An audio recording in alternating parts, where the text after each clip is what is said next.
Richard ఊంబ్రాండ్ ఆయన పేరు. ఎంపేటువంటి ఈ మిషనరీ, ఆయన ఉన్న దేశంలో ఒక సభ జరుగుతుంది. ఆ సభ ఏంటంటే క్రీస్తుకు వ్యతిరేకంగా మాట్లాడుతున్న వాళ్ళు ఎక్కువ మంది ఉన్నారు ఆ సభలో. ఈయన భార్య ఆ సభలో ఉన్నారు. అలా క్రీస్తుకు వ్యతిరేకంగా అనేక మంది మాట్లాడుతుంటే ఈయన భార్య అయినటువంటి సబీనా, ఈవిడ పేరు మీరు గూగుల్లో సెర్చ్ చేస్తే వీళ్ళ హిస్టరీ మీకు తెలుస్తుంది. ఇది కథ కాదు, నిజమే. ఈయన భార్య ఈయన ఇద్దరు ఆ సభలో ఉన్నారు. అనేక మంది వ్యతిరేకంగా క్రీస్తుకు వ్యతిరేకంగా మాట్లాడుతున్నారు. అప్పుడు ఈయన భార్య ఉండి, ఏమండి మీరు సైలెంట్గా కూర్చున్నారు ఏంటండి, లేచి మాట్లాడండి అని అన్నది. ఎవరు? సబీనా రిచార్డ్ అన్నది. అప్పుడు ఈయన అన్నాడు, ఈ రిచార్డ్ అన్నాడు, ఏం మాట్లాడుతున్నావు తెలుసా, నేను లేచి మాట్లాడితే నీకు భర్త ఉండడు, నువ్వు విధవరాలు అయిపోతావు అన్నాడు.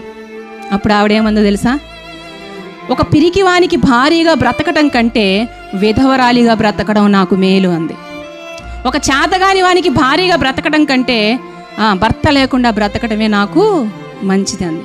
ఆ మాట వినగానే ఆయన ధైర్యంగా లేచి నిలబడ్డాడండి. నిలబడి ప్రభు కొరకు మాట్లాడాడు.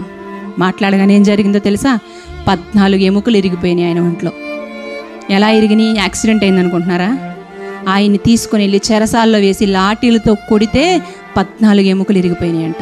అంత మాత్రమే కాదు, ఈయన భార్యని 14 సంవత్సరాలు జైల్లో ఉంచారు. చిత్రహింసలకు గురి చేశారు. 14 సంవత్సరాలు వాళ్ళు సూర్యుడిని చూడలేదంటే మీరు నమ్ముతారా? ఎవరి కొరకు ఈ ప్రయాసం, ఎవరి కొరకు ఈ త్యాగం అంటే ప్రభువుని లోకానికి పరిచయం చేయటం కొరకు, ప్రభు పక్షాన నిలబడటం కొరకు. తన భర్త పిరికివాడిగా ఉన్నప్పుడు ఒక స్త్రీ ఏం చేసిందో తెలుసా, తన భర్తని మోటివేట్ చేసి తన భర్తని ప్రభు కొరకు నిలబెట్టిందండి. ఆ రోజు ఆవిడ ఆ మాట అనకపోతే ఆయన నేను లేచి ప్రభు కొరకు మాట్లాడేవాడిని కాదు అని అనేక సార్లు ఆయన సాక్ష్యం ఇచ్చాడు. 1986లో వాళ్ళు మన భారతదేశానికి కూడా వచ్చారు. అనేకమైన చర్చెస్లో వాళ్ళ ప్రసంగాలను కూడా అందించారు అనేక మందికి.